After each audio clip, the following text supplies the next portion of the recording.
Tu as déjà croisé quelqu'un que tu n'avais pas vu depuis longtemps, et tu as senti immédiatement que cette personne avait changé. Même vêtements, même visage. Mais la façon dont elle se tenait, le calme dans sa voix, ce n'était plus la même personne. Et tu t'es demandé, qu'est-ce qui s'est passé? Qu'est-ce qui fait que certaines personnes changent à ce point, alors que d'autres restent coincées pendant des années dans les mêmes schémas? Ce soir, on va répondre à cette question. On va décortiquer ce qui se passe vraiment à l'intérieur d'une personne quand elle bascule. Les 4 phases que tout le monde traverse, mais dont personne ne parle. Je ne vais pas te donner une méthode ou une liste. Ce que je vais faire, c'est te montrer le mécanisme. Comment ça commence? Comment ça se construit en silence? Pourquoi ça fait si mal avant de faire du bien? Et pourquoi la plupart des gens font demi-tour juste avant la fin? C'est un chemin que j'ai traversé moi-même, et que tu es peut-être en train de traverser sans le savoir. Et si c'est la première fois que tu tombes ici, sois le bienvenu. Installe-toi. On est entre nous ici. Oublie le changement cosmétique, le développement personnel de façade, les résolutions de janvier qui s'évaporent en mars. Je parle du vrai changement, celui qui est silencieux, presque invisible de l'extérieur, mais qui transforme tout de l'intérieur. Celui après lequel les gens qui nous connaissaient nous regardent différemment. Pas parce qu'on fait des choses différentes, mais parce qu'on est devenu quelqu'un de différent. La première chose que j'ai mis du temps à comprendre, c'est que le changement ne ressemble jamais à ce qu'on imagine. On pense que changer, c'est un éclair, une révélation, un matin où tu te réveilles et tu vois le monde autrement. Les films montrent ça, un événement déclencheur, une scène dramatique, et boum, la personne est transformée. Mais la réalité est beaucoup plus lente, beaucoup plus sourde, beaucoup moins spectaculaire que ça. La vérité, et je dis ça autant pour moi que pour toi, c'est que personne ne change du jour au lendemain. Je répète, personne. Ce qui se passe du jour au lendemain, c'est que le changement devient visible. Mais il avait commencé bien avant, des semaines avant, des mois avant, parfois des années avant. Il se construisait en silence, dans des endroits que personne ne voit, dans des nuits trop longues, dans des conversations intérieures que tu n'as jamais partagées avec personne, dans ces moments où tu fais semblant que tout va bien, alors qu'une part de toi est en train de se fissurer. Le changement n'attend pas ta permission. Il ne t'envoie pas de signal. Il ne te demande pas si tu es prêt. Il se fait, lentement, invisiblement, comme l'érosion sur une falaise. Tu ne vois rien pendant des années, et puis un jour, un morceau entier se détache et tombe dans la mer. Les gens autour disent « Il a changé du jour au lendemain ». Non, la falaise s'effritait depuis longtemps. Tu ne regardais pas. Ce que j'ai observé chez les gens qui changent, je ne parle pas de ceux qui en parlent sur les réseaux ou qui achètent des carnets sans jamais les finir. Les gens qui changent au fond, dans la structure même de leur être, c'est qu'ils ont tous traversé la même chose sans le savoir. Ils ont atteint un point où ne plus changer est devenu plus douloureux que changer. Pense à ça une seconde. On croit, nous croyons tous, que le changement vient de la motivation, de l'envie, du courage. Mais non, et c'est là que ça devient inconfortable, parce que ce que je vais dire, on n'a pas envie de l'entendre. Le changement vient de la douleur, pas la douleur spectaculaire, pas celle d'un accident ou d'un deuil. La douleur sourde, celle qui s'accumule, celle qui te réveille la nuit non pas en criant, mais en murmurant. Celle qui te dit, doucement, obstinément, chaque jour un peu plus fort, ce n'est plus possible de continuer comme ça. Ce n'est pas la souffrance qui nous transforme, c'est le moment où on cesse de la fuir. Et ça, je peux en parler parce que je l'ai fait. J'ai fui, longtemps, on fuit tous. On remplit nos vies de bruit pour ne pas entendre ce silence qui gronde à l'intérieur. Et tant qu'on court, rien ne change, tout reste figé. On peut changer de ville, de travail, de relation, de coupe de cheveux, de pays même. Si on n'a pas arrêté de fuir ce qui nous fait mal, on transporte la même personne d'un décor à l'autre. Et le décor change, mais nous, on reste les mêmes. Et si tu te reconnais dans ce que je dis, si là maintenant tu te dis c'est exactement ça, alors écoute ce qui suit. L'ancienne version de toi n'aurait jamais cliqué sur cette vidéo. Elle aurait scrollé, elle aurait mis une série, elle aurait trouvé autre chose pour ne pas avoir à réfléchir. Le fait que tu sois là, c'est déjà la première fissure. Tu ne le sais peut-être pas encore, mais tu as déjà commencé. Le vrai changement commence le jour où tu t'arrêtes, pas le jour où tu comprends. Tu comprenais déjà avant, tu savais ce qui n'allait pas. Tu pouvais même l'expliquer aux autres avec une précision chirurgicale. Le problème n'a jamais été de comprendre. Le problème, c'est que comprendre ne suffit pas. Il faut qu'une voix en toi dise « je ne peux plus ». Et ce « je ne peux plus » n'a rien à voir avec la faiblesse. Au contraire, c'est le moment le plus courageux de ta vie. C'est le moment où tu acceptes de regarder en face ce que tu fuyais depuis des années. Cette relation qui ne fonctionne plus, cette façon de vivre qui t'épuise, cette version de toi que tu as construite pour plaire aux autres, mais qui ne te ressemble plus du tout. Et là, il faut que je sois direct avec toi. Non, attends, laisse-moi reformuler, parce que c'est important. Quand on regarde quelqu'un qui a changé et qu'on se demande comment il a fait, on pose la mauvaise question. La bonne question, ce n'est pas comment. C'est, je pense, qu'est-ce qu'il a accepté de perdre? Le prix du changement. Chaque transformation implique un deuil. Tu ne deviens pas quelqu'un de nouveau. Tu acceptes que l'ancien toi meurt. Et ça fait peur. C'est pour ça que la plupart des gens ne changent pas, même quand ils souffrent, même quand ils savent exactement ce qu'il faudrait faire, même quand ils ont lu tous les livres et compris toutes les théories. Parce que changer, vraiment changer, ça veut dire renoncer à la personne que tu as été pendant des années, avec ses habitudes, ses certitudes, ses mécanismes de défense, son identité entière. Et on préfère souvent une douleur familière à un inconnu libérateur. Tu connais ce moment où tu restes dans une situation qui te fait mal, pas parce que tu ne vois pas la sortie, mais parce que la sortie te fait encore plus peur que la douleur? Voilà.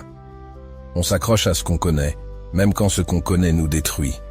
Parce que l'identité que tu t'es construite, même si elle te pèse, te limite, t'étouffe, c'est tout ce que tu as. Et l'idée de la lâcher, de te retrouver dans le vide, sans savoir qui tu es, ça donne le tournis. La perte n'est rien d'autre que le changement. Et le changement, c'est la nature même de ce qui est vivant. Alors oui, je sais, dit comme ça, on pourrait croire que c'est juste une belle phrase. Mais réfléchis, perdre une habitude, perdre une version de toi, perdre le confort de ce que tu connais, ce n'est pas une destruction, c'est une transformation. Les gens qui changent sont ceux qui ont compris, pas avec leur tête, avec leurs tripes, que s'accrocher à qui ils étaient leur coûtait plus cher que le vertige de devenir quelqu'un d'autre. Ce qui est étrange, c'est que de l'extérieur, ces gens-là ne parlent presque jamais de leur transformation en termes héroïques. Ils ne parlent ni de courage ni de force. Ce qu'ils disent le plus souvent, c'est quelque chose comme « j'ai arrêté de résister, j'ai lâché, j'ai cessé de me battre contre ce que je savais déjà ». C'est paradoxal, non? On imagine le changement comme un effort surhumain, un combat de chaque instant, une victoire arrachée à la sueur du front.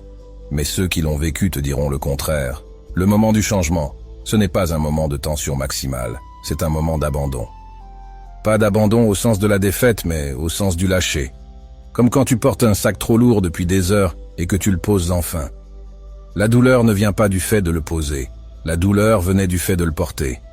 Et tu ne savais même plus que tu portais un poids, tellement c'était devenu normal. Imagine ça un instant. Imagine que tu portes un fardeau depuis si longtemps que tu as oublié que c'était lourd.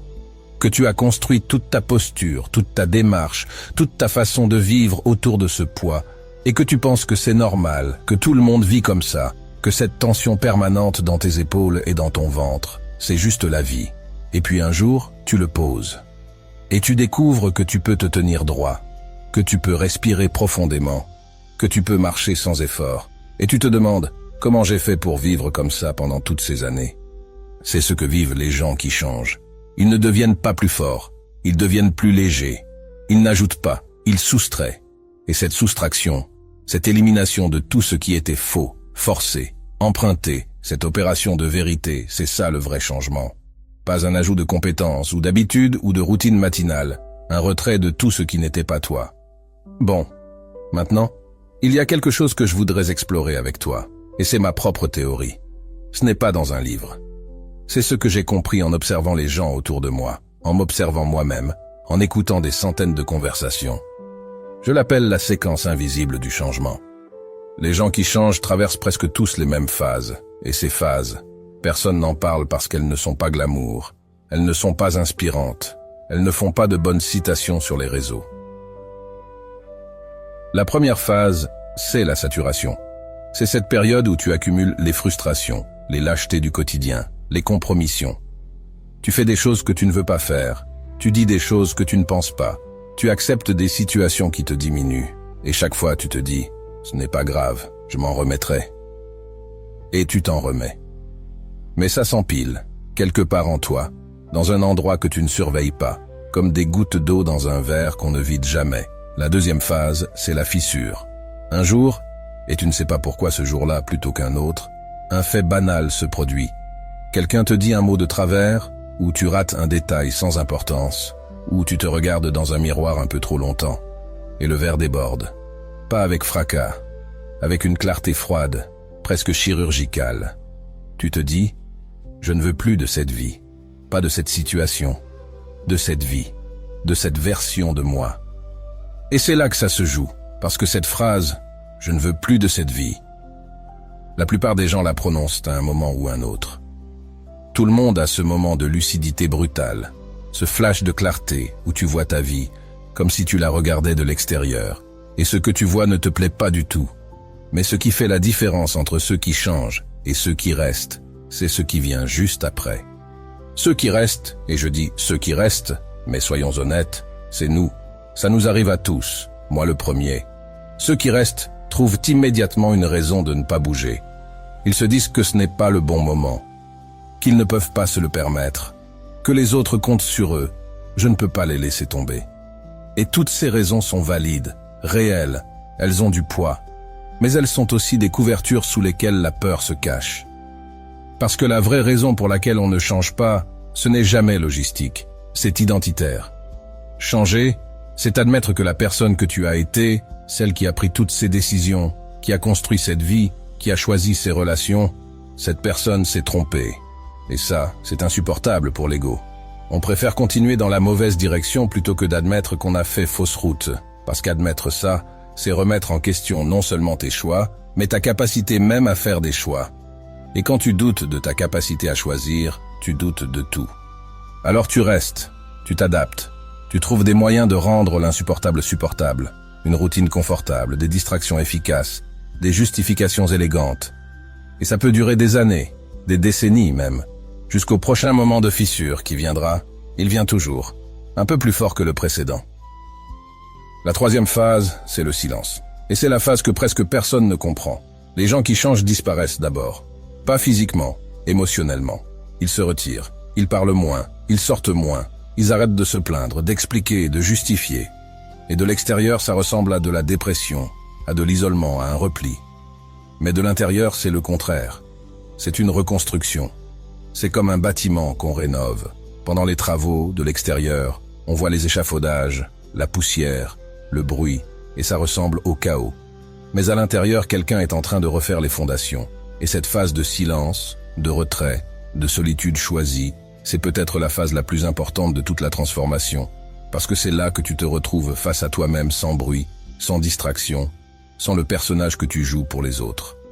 Il faut que je te dise quelque chose. La plupart des gens ont déjà zappé. La plupart des gens ne poussent jamais aussi loin dans cette réflexion. Ils effleurent le sujet, ils hochent la tête, et ils passent à autre chose. Toi, t'es encore là, et ça veut dire quelque chose. Alors je vais te dire ce que personne ne te dit. Tu crois que tu as peur de changer, mais c'est pas ça. Ta peur, ta vraie peur, celle que tu ne t'avoues jamais, c'est que ça marche, que tu changes, que ta vie s'améliore, et que tu doives regarder en face toutes ces années où tu es resté bloqué alors que tu aurais pu commencer. C'est pas l'échec qui te paralyse, c'est l'idée du succès, parce que le succès te forcerait à admettre que la porte était ouverte depuis le début et que c'est toi qui refusais de la pousser. Et très peu de gens arrivent à voir ça, très peu de gens arrivent ne serait-ce qu'à formuler cette pensée. Le fait que toi, maintenant, tu l'entendes, c'est la preuve que t'es déjà plus loin que tu ne crois. La quatrième phase, c'est la reconstruction. Et elle ne ressemble à rien de ce qu'on imagine. Rien de triomphant. Rien de lumineux. Rien qui ressemble à ce que les livres et les vidéos te promettent. C'est lent, c'est incertain, c'est plein de doutes. Tu commences à faire des choses différentes. Petites, discrètes, presque insignifiantes. Tu dis non là où, avant tu disais oui. Tu te couches plus tôt. Tu marches sans musique et tu réalises que le silence ne te fait plus peur. Tu choisis de rester seul plutôt que d'aller quelque part par habitude. Tu arrêtes de répondre immédiatement aux messages. Tu prends ton temps. Et chacun de ces petits actes, individuellement, ne veut rien dire. Mais ensemble, ils dessinent les contours d'une personne nouvelle. C'est là que les gens autour commencent à remarquer. Ils te regardent et ils se disent « Tiens, il a changé ». Mais le changement date de cette nuit où tu étais assis seul dans ta cuisine et où tu t'es dit, sans drame, sans fanfare, « C'est fini, je ne fais plus semblant. Eux voient le résultat, toi, tu connais le chemin. Il y a un autre aspect du changement que personne n'aborde, parce qu'il est inconfortable. Quand tu changes, les gens autour de toi ne sont pas toujours contents. On aime croire que si tu deviens meilleur, tout le monde va te féliciter, te soutenir, t'encourager. Mais la réalité est plus compliquée que ça. Ta transformation renvoie les autres à leur propre immobilité. Quand tu commences à faire des choix différents, quitter une relation qui ne te convient plus, refuser des invitations qui te vident, poser des limites que tu n'avais jamais posées, les gens qui t'entourent ressentent un malaise très particulier, pas de l'admiration. Du malaise. Parce que ton changement leur pose une question silencieuse. Et moi, pourquoi je ne change pas? Et cette question, ils ne veulent pas l'entendre. Alors ils résistent. Ils te disent que tu exagères, que tu n'es plus le même, que tu deviens égoïste, que tu changes trop vite, que tu as perdu le contact avec la réalité. Ce n'est pas de la méchanceté, c'est de la peur. Ta transformation les oblige à se regarder. Et se regarder, c'est difficile quand on n'est pas prêt. Et c'est pour ça que tu dois tenir. Pas pour leur prouver quoi que ce soit, pour toi. Parce que le jour où tu commences à te laisser emporter par leur façon de penser, le jour où tu te laisses entraîner dans leur direction, tu perds ton chemin. Et ton chemin, c'est tout ce que tu as. C'est peut-être la partie la plus douloureuse du changement. Accepter que certaines personnes ne te suivront pas. Que certains amis, certains proches, certaines relations qui faisaient partie de ta vie d'avant ne trouveront pas leur place dans ta vie d'après. Non pas parce qu'ils sont mauvais ou parce que tu es devenu meilleur qu'eux, mais parce que vous n'avancez plus dans la même direction. Et ça, c'est un deuil aussi. Un deuil qu'on ne t'apprend nulle part. Tu sais, il y a un détail que j'ai remarqué chez les gens qui ont traversé ce genre de transformation. J'en ai côtoyé quelques-uns, j'en ai observé d'autres de loin, et j'ai fini par voir un fil commun. Quand tu leur demandes ce qui s'est passé, ils ne te parlent presque jamais d'un grand événement. Ils ne te disent pas « j'ai lu un livre et ça a changé ma vie ». Ils ne te disent pas « j'ai eu une révélation ». Ce qu'ils te disent, presque à chaque fois, c'est quelque chose comme « j'étais fatigué ». Pas fatigué physiquement, fatigué de faire semblant, fatigué de jouer un personnage, fatigué de vivre une vie qui ne me ressemblait plus. Cette fatigue-là, elle n'a rien à voir avec le sommeil ou le repos. C'est une fatigue de l'âme. C'est le signal que ton corps et ton esprit t'envoient quand tu as passé trop longtemps à vivre à côté de toi-même. Quand l'écart entre ce que tu montres au monde et ce que tu es vraiment est devenu si grand que tu n'arrives plus à le porter. C'est beau, au fond, cette fatigue, parce qu'elle veut dire qu'une part de toi refuse de mourir. Cette part sait, a toujours su, que tu mérites mieux que ce personnage que tu as construit pour survivre. Et elle se manifeste par cette lassitude inexplicable, par ce sentiment vague que rien ne va vraiment mal, mais que rien ne va vraiment bien non plus, par ce décalage permanent entre la surface et la profondeur.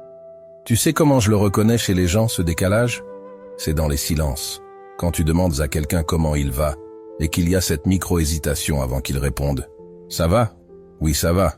Cette hésitation d'une demi-seconde, c'est toute la vérité. Dans cette demi-seconde, la personne a fait un calcul éclair entre te dire ce qu'elle ressent et te donner la réponse attendue. Et dans l'immense majorité des cas, elle choisit la réponse attendue, parce que la vérité est trop compliquée, trop longue, trop lourde à expliquer, et puis, à quoi bon? Qui veut entendre que tu traverses une crise silencieuse que tu n'arrives même pas à nommer? C'est dans ces demi-secondes-là que se joue toute notre vie. C'est dans ces micro-moments de choix, entre la vérité et le confort que tu décides, sans même t'en rendre compte, si tu avances ou si tu restes. Chaque fois que tu choisis de dire « ça va » alors que ça ne va pas, tu renforces le mur entre toi et toi. Et chaque fois que tu oses dire, même maladroitement, même incomplètement, « non, en fait, ça ne va pas très bien en ce moment », tu fais une brèche dans ce mur. Une petite brèche. Mais c'est par les petites brèches que la lumière entre. Et c'est quelque chose maintenant. Ferme les yeux un instant. Tu n'as besoin de rien, juste de toi. Pense à la version de toi que tu montres au monde. Celle que tes collègues voient, celle que ta famille connaît, celle que tes amis croient comprendre. Visualise-la bien. Maintenant, pense à la version de toi qui existe quand personne ne regarde. Celle qui doute, celle qui a peur, celle qui sait exactement ce qu'elle devrait changer, mais qui n'ose pas encore. Mesure la distance entre les deux. C'est dans cette distance que se cache tout ce dont on parle ce soir. Plus l'écart est grand, plus la tension est forte. Et plus la tension est forte, plus le changement approche. Que tu le veuilles ou non. Parce que tu ne peux pas maintenir indéfiniment deux versions de toi-même. Un jour ou l'autre, l'une des deux doit céder. La question n'est pas de savoir si tu vas changer. La question c'est quand tu changeras. Est-ce que ce sera un choix ou est-ce que ce sera un effondrement? La grande différence entre les gens qui changent avec grâce et ceux qui changent dans la douleur. Ceux qui changent avec grâce ont choisi de regarder la vérité avant qu'elle ne les rattrape. Ils ont eu le courage de dire « Cette partie de ma vie ne fonctionne plus, et je préfère la lâcher maintenant, plutôt que d'attendre qu'elle s'effondre sur moi. » Les autres, ceux qui résistent, qui s'accrochent, qui continuent de faire semblant, finissent par changer aussi. Mais c'est la vie qui les force. Une rupture, une maladie, un épuisement total, un moment où le corps dit stop avant que l'esprit ne le fasse. Le mot qui revient le plus souvent chez les gens qui ont changé, c'est lâcher. Pas combattre, pas forcer, pas se discipliner dans un nouveau moule, lâcher. Accepter de ne plus être ce que tu as toujours été. Accepter le vide qui vient après. Accepter de ne pas savoir, pendant un moment, qui tu es en train de devenir. C'est là que la plupart des gens font demi-tour. Parce que ce vide fait peur.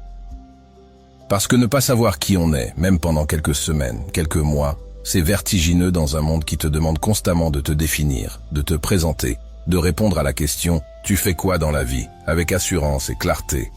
Mais ce vide, et ça c'est un point dont je suis certain, pas je crois, je suis certain, ce vide n'est pas un gouffre, c'est un espace de possibilités, le seul espace dans lequel du neuf peut naître. Tant que tu es plein de certitudes sur qui tu es, tant que tu es rempli jusqu'au bord de ton identité ancienne, rien de neuf ne peut entrer. Il faut d'abord faire de la place. Il faut d'abord vider. Tu sais ce qui me frappe quand je repense à cette personne que j'ai croisée, celle dont le regard avait changé, celle qui ne portait plus ce poids invisible? Ce qui me frappe, c'est que son changement n'avait rien de spectaculaire vu de l'extérieur. Elle n'avait pas traversé l'Atlantique à la rame. Elle n'avait pas vendu tous ses biens pour vivre dans une yourte. Elle n'avait pas fait un pèlerinage de 3 mois en Asie. Elle avait simplement arrêté de mentir, pas aux autres, à elle-même.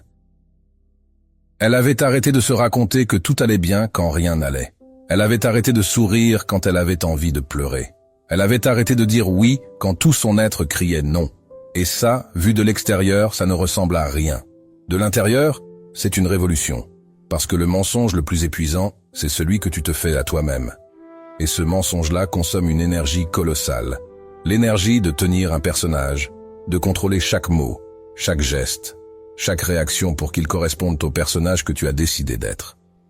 Et le jour où tu arrêtes ce mensonge, le jour où tu arrêtes de jouer, toute cette énergie qui servait à maintenir l'illusion se libère d'un coup. C'est ça que les gens voient, pas un changement, c'est un allègement. Et maintenant j'ai une question. Elle est dérangeante. Elle est pour toi et elle est pour moi aussi. Pourquoi est-ce qu'on s'accroche aussi longtemps à des versions de nous-mêmes qui nous font souffrir? Si c'est si simple, arrêter de mentir, poser le masque, choisir d'être vrai. Pourquoi est-ce qu'on ne le fait pas? Pourquoi est-ce que nous, toi et moi, on continue de jouer un rôle qu'on a choisi à 20 ans et qui ne nous va plus à 35? Je répète la question parce qu'elle mérite qu'on s'arrête dessus. Pourquoi est-ce qu'on s'accroche à ce qui nous fait mal? Tu sais, il y a un piège dans lequel beaucoup de gens tombent quand ils commencent à vouloir changer. Ils essaient de se transformer en quelqu'un de mieux tout en restant fondamentalement les mêmes. Ils changent les habitudes superficielles, le sport, le réveil tôt, la méditation, les journaux de gratitude, mais ils gardent intacte la structure profonde de ce qu'ils sont. Et au bout de quelques semaines, l'ancien les rattrape parce que les fondations n'ont pas bougé et on ne construit pas une maison neuve sur des fondations pourries. Le vrai changement ne commence pas par ce que tu fais, il commence par ce que tu acceptes de voir. Et voir, c'est le plus difficile. Voir que cette relation n'est pas de l'amour mais de la dépendance. Voir que cette ambition n'est pas la tienne mais celle de tes parents. Voir que cette colère que tu portes depuis des années ne protège plus rien, elle emprisonne. Voir que le personnage que tu as construit, aussi réussi soit-il aux yeux du monde, n'est pas toi. Je voudrais te raconter un moment que j'ai observé. Pas une grande histoire, juste un moment. J'étais assis à une terrasse, il n'y a pas très longtemps, et à la table d'à côté il y avait un homme d'une 50aine d'années qui parlait au téléphone. Il ne parlait pas fort mais le vent portait ses mots vers moi. Et il disait à quelqu'un, je pense que c'était son frère, il disait, tu sais, pendant 30 ans, j'ai cru que j'avais peur de l'échec. Mais en fait, j'avais peur de la réussite. Parce que réussir, Ça voulait dire que je n'avais plus d'excuses pour ne pas être heureux. Je suis resté bloqué là-dessus, parce que ça touche quelque chose en nous, cette peur paradoxale d'obtenir exactement ce qu'on désire, parce que ça nous enlève le droit de nous plaindre, de blâmer les circonstances, de reporter le bonheur à plus tard. Tant que tu n'as pas ce que tu veux, tu peux toujours te dire « quand j'aurai X, je serai heureux ». Et cette promesse, aussi mensongère soit-elle, te rassure. Elle te donne un horizon, une direction, une raison de ne pas avoir à te confronter à toi-même maintenant. Mais les gens qui changent, les vrais, ceux dont on parle depuis le début, ils laissent tomber cette promesse. Ils arrêtent de reporter, ils arrêtent de dire quand, et ils commencent à dire maintenant. Et maintenant, c'est terrifiant, parce que ça veut dire qu'il n'y a plus d'échappatoire, plus de demain magique, plus de conditions à remplir avant d'avoir le droit de vivre. La destruction et la construction sont le même mouvement. Tu ne peux pas construire du neuf sans détruire l'ancien, et tu ne peux pas laisser mourir l'ancien sans que du neuf commence à pousser dans les décombres. Comme ces fleurs qui poussent dans les fissures du béton, pas malgré la destruction, mais grâce à elle. Ça, c'est une leçon que notre époque, la nôtre, celle du XXIe siècle, celle des notifications, des plans de carrière sur 5 ans et des profils optimisés, a énormément de mal à entendre, parce qu'on vit dans une culture de l'accumulation. On veut toujours plus de compétences, plus d'expérience, plus de relations, plus de contenu, plus de tout. L'idée qu'il faille perdre pour avancer, qu'il faille se délester, qu'il faille accepter de traverser une période de manque et de vide, c'est contre-intuitif. Ça va à l'encontre de tout ce qu'on nous apprend. C'est pour ça que les transitions sont si inconfortables. Tu es entre deux mondes. Tu n'es plus celui que tu étais, mais tu n'es pas encore celui que tu deviens. Et dans cet espace intermédiaire, tu doutes de tout. Tu doutes d'avoir pris la bonne décision. Tu doutes que ça en vaille la peine. Tu doutes que tu sois capable. Et c'est normal, c'est même nécessaire. Le doute, dans ces moments-là, n'est pas un signe que tu te trompes. C'est le signe que tu es en terrain inconnu. Et le terrain inconnu, c'est le seul endroit où tu peux devenir quelqu'un que tu n'as jamais été. Il y a un aspect qu'on oublie presque toujours quand on parle de changement. On parle beaucoup du courage qu'il faut pour changer. Mais on ne parle presque jamais de la patience qu'il faut après. Le changement n'est pas un événement. C'est un processus. Et ce processus est long, irrégulier, plein de rechutes et de jours où tu as l'impression de revenir en arrière. Il y a des matins où tu te réveilles et tu te sens exactement comme avant. Les mêmes doutes, les mêmes peurs, les mêmes réflexes. Tu te lèves et tu te regardes dans le miroir et tu vois le même visage. Et tu te dis, rien n'a changé, j'ai fait tout ça pour rien. Mais ce n'est pas vrai. Le fait que tu remarques ces schémas, le fait que tu les vois maintenant alors qu'avant tu les vivais sans t'en rendre compte, c'est déjà le changement. La conscience, c'est le premier signe. Avant, tu réagissais. Maintenant, tu observes ta réaction. Et entre réagir et observer, il y a un monde entier. Un espace de liberté immense que tu ne soupçonnais même pas, parce que tu étais trop occupé à réagir pour le voir. C'est une idée que j'aime beaucoup et que je trouve profondément juste. Entre ce qui t'arrive et ta réponse, il y a un espace. Et dans cet espace, il y a tout. Toute ta liberté, toute ta dignité. Tout ce qui fait que tu es toi, et pas juste un paquet de réactions automatiques. Et élargir cet espace, même d'une fraction de seconde, c'est déjà un changement immense. Oublie les transformations en 30 jours et les plans en 7 étapes. Tu as besoin d'une seule chose, l'honnêteté. L'honnêteté avec toi-même sur ce qui ne va plus, sur ce que tu fais semblant de ne pas voir, sur la distance entre qui tu es et qui tu prétends être. Je sais que ça peut paraître trop simple. On vit dans un monde qui vend la complexité, des systèmes, des méthodes, des protocoles en 12 étapes avec des noms compliqués. Et parfois, la complexité est juste une façon élégante de repousser le moment d'agir. Tant que tu cherches la bonne méthode, tu n'as pas à commencer. Tant que tu lis un livre de plus, tu n'as pas à poser le livre et à faire ce qu'il dit. C'est une procrastination déguisée en préparation. Mais la vérité est obstinément simple. Tu sais déjà ce qui doit changer. Tu le sais depuis longtemps. Ce n'est pas de l'information qu'il te manque. C'est le moment où tu décides que savoir ne suffit plus et que tu passes de l'autre côté, du côté de ceux qui font, même mal, même lentement, même en tremblant. Tu sais ce qu'il y a de beau dans cette simplicité? C'est qu'elle est accessible à tout le monde. Un thérapeute peut t'aider, oui. Un événement déclencheur peut accélérer les choses. Toucher le fond réveille parfois, c'est vrai.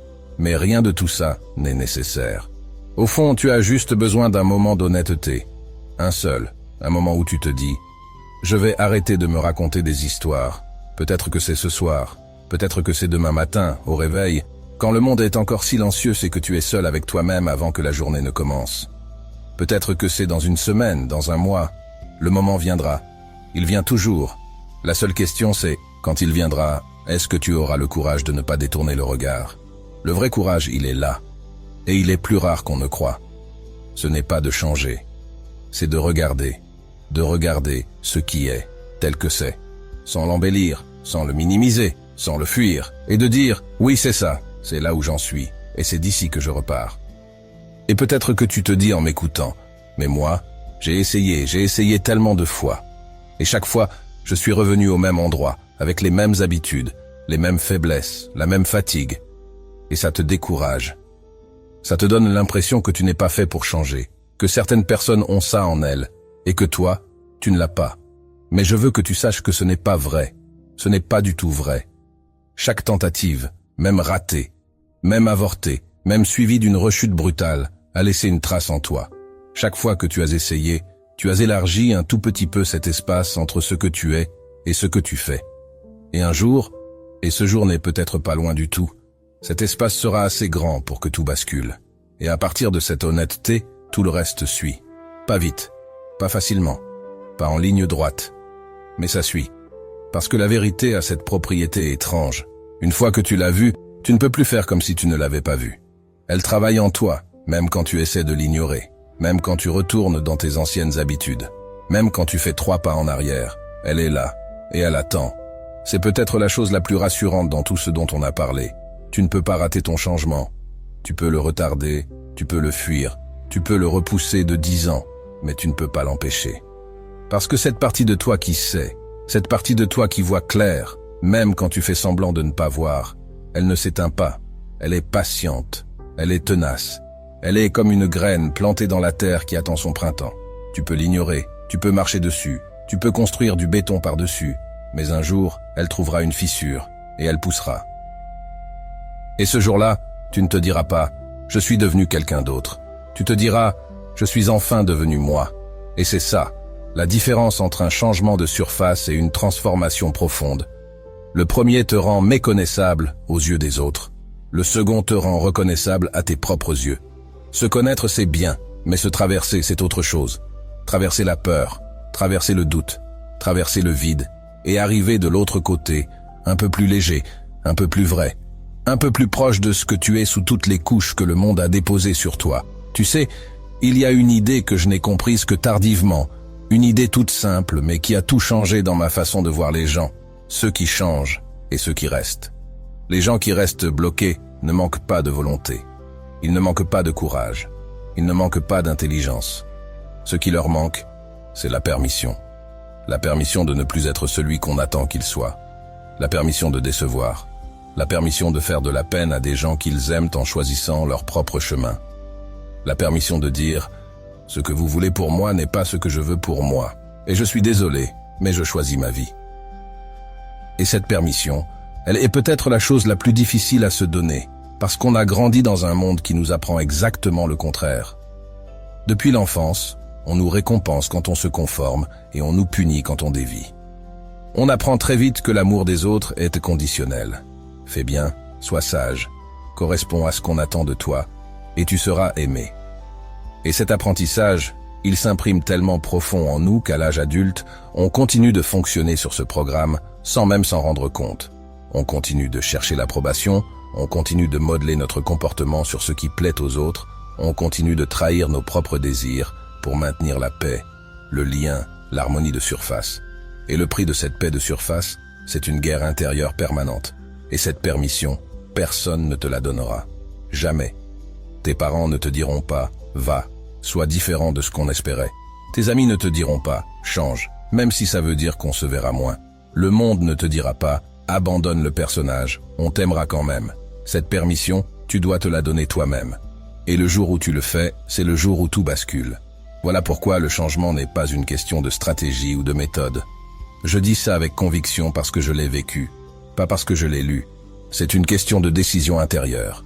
Une décision que tu prends seul, dans le silence, souvent au milieu de la nuit ou au détour d'un moment banal. Une décision que personne n'entend, mais qui change tout. La décision de te choisir, pas contre les autres, pas par égoïsme, par survie, par amour de cette chose en toi qui n'a jamais eu le droit de vivre. Et il y a une dernière chose que je voudrais te dire avant qu'on arrive à la fin de cette conversation, parce que c'est un sujet que personne ne mentionne quand on parle de changement. On parle du courage, on parle de la douleur, on parle du vide, mais on ne parle presque jamais de la solitude. Ah, cette solitude, mon ami. La solitude de ne plus être compris par les gens qui t'entourent. Cette solitude très particulière de celui qui avance quand les autres restent en place. De celui qui voit des choses que les autres ne voient pas encore. Quand tu commences à changer, quand tu commences à penser différemment, à voir le monde différemment, à réagir différemment.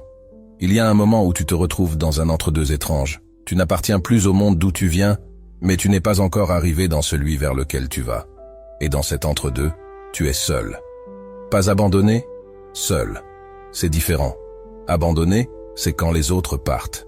Seul, c'est quand tu avances dans une direction que personne autour de toi ne comprend encore. Et cette solitude-là, aussi inconfortable soit-elle, c'est le signe que tu es sur le bon chemin. Parce que les chemins bien balisés, ceux que tout le monde emprunte, ils ne mènent jamais vers qui tu es, ils mènent vers qui les autres veulent que tu sois. Et cette différence, elle vaut tous les inconforts du monde. Mon métier et mon art, c'est vivre. Je trouve ça beau dans sa simplicité, parce que ça dit tout. L'art de vivre, ce n'est pas une technique qu'on maîtrise ou un objectif qu'on atteint. C'est une pratique quotidienne, imparfaite, tâtonnante, pleine d'erreurs et de reprises, comme un artisan qui travaille le même matériau chaque jour sans jamais considérer que l'œuvre est terminée. Et peut-être que c'est ça, au fond, la plus belle définition du changement. Pas une destination qu'on atteint, mais un art qu'on pratique, jour après jour, avec humilité et avec patience. Et cet art, personne ne peut le pratiquer à ta place. C'est le tien. On approche de la fin de cette conversation, et j'aimerais être honnête, pas l'honnêteté confortable, celle qui coûte. Je ne suis pas quelqu'un qui a changé une fois pour toutes, et qui te parle depuis l'autre côté. Je suis encore dedans. Il m'arrive encore de faire semblant. La semaine dernière encore, j'ai souri à quelqu'un alors que j'avais envie de m'effondrer. Il m'arrive encore de porter des masques, de choisir le confort de l'habitude plutôt que l'inconfort de la vérité. Ce chemin dont on a parlé, le changement, la transformation, l'honnêteté avec soi-même, ce n'est pas un sommet qu'on atteint. C'est un choix qu'on refait encore et encore, chaque jour, parfois chaque heure, parfois chaque conversation. Et certains jours on le fait bien, et d'autres jours, on échoue. C'est humain, c'est profondément, profondément humain. Et il y a des jours où je ne le choisis pas, des jours où je retombe, des jours où l'ancien moi reprend le dessus et où je me retrouve à faire exactement ce que j'avais décidé de ne plus faire. Mais la différence, et c'est peut-être la seule différence qui compte, c'est que maintenant, je le vois. Je ne suis plus aveugle.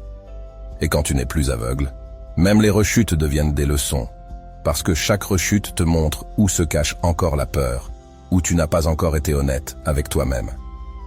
Il y a une phrase ancienne qui dit « Ne vis pas comme si tu devais vivre des milliers d'années, la mort plane au-dessus de toi.